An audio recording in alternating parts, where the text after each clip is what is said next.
গাজরের অনেক উপকারিতা রয়েছে।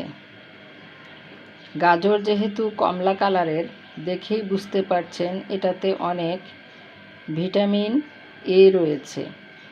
ভিটামিন এ দৃষ্টিশক্তিকে ভালো রাখে, আর ভিটামিন এর মাধ্যমে আমরা জানি যে রাতকানা রোগ ভালো হয়। এছাড়া গাজরের যে পুষ্টি রয়েছে তার মধ্যে রয়েছে ভিটামিন K1, পটাশিয়াম, ফাইবার, খনিজ উপাদান, অ্যান্টিঅক্সিডেন্ট ইত্যাদি।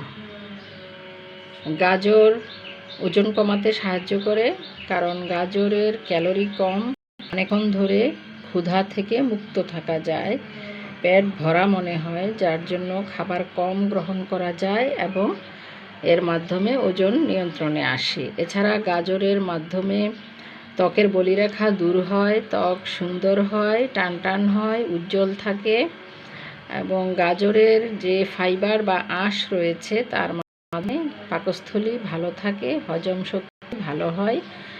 গাজর আমাদের জন্য খুবই উপকারী, শরীরের জন্য উপকারী। প্রতিদিন কিছু পরিমাণে গাজর খাওয়া ভালো।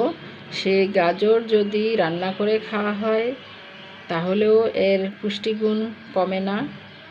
আর গাজর সালাদ খাওয়া যায়, খালি কাঁচা খাওয়া যায়, জুস খাওয়া যায়, হালুয়া তৈরি করে খাওয়া যায়, বিভিন্ন রকমের সবজি, পিঠা, পায়েস রান্না বা তরকারি রান্নাতেও ব্যবহার করা যায়। গাজর এমন একটি সবজি যেটা আমাদের শরীরের জন্য অত্যন্ত গুরুত্বপূর্ণ, তাই এটা প্রতিদিন গ্রহণ করা ভালো। গাজর এখন সারা বছরই পাওয়া যায় বাজারে। গাজর অবশ্যই অফ সিজনেও পাওয়া যায়। গাজর যেহেতু কোল্ড স্টোরেজে রাখা হয়, আজকাল সারা বছর পাওয়া যায়, তবে শীতকালে এটা বেশি পাওয়া যায় এবং দামেও সস্তা থাকে। তবে সারা বছরই সামান্য পরিমাণে গাজর খাওয়াটা শরীরের জন্য প্রয়োজন।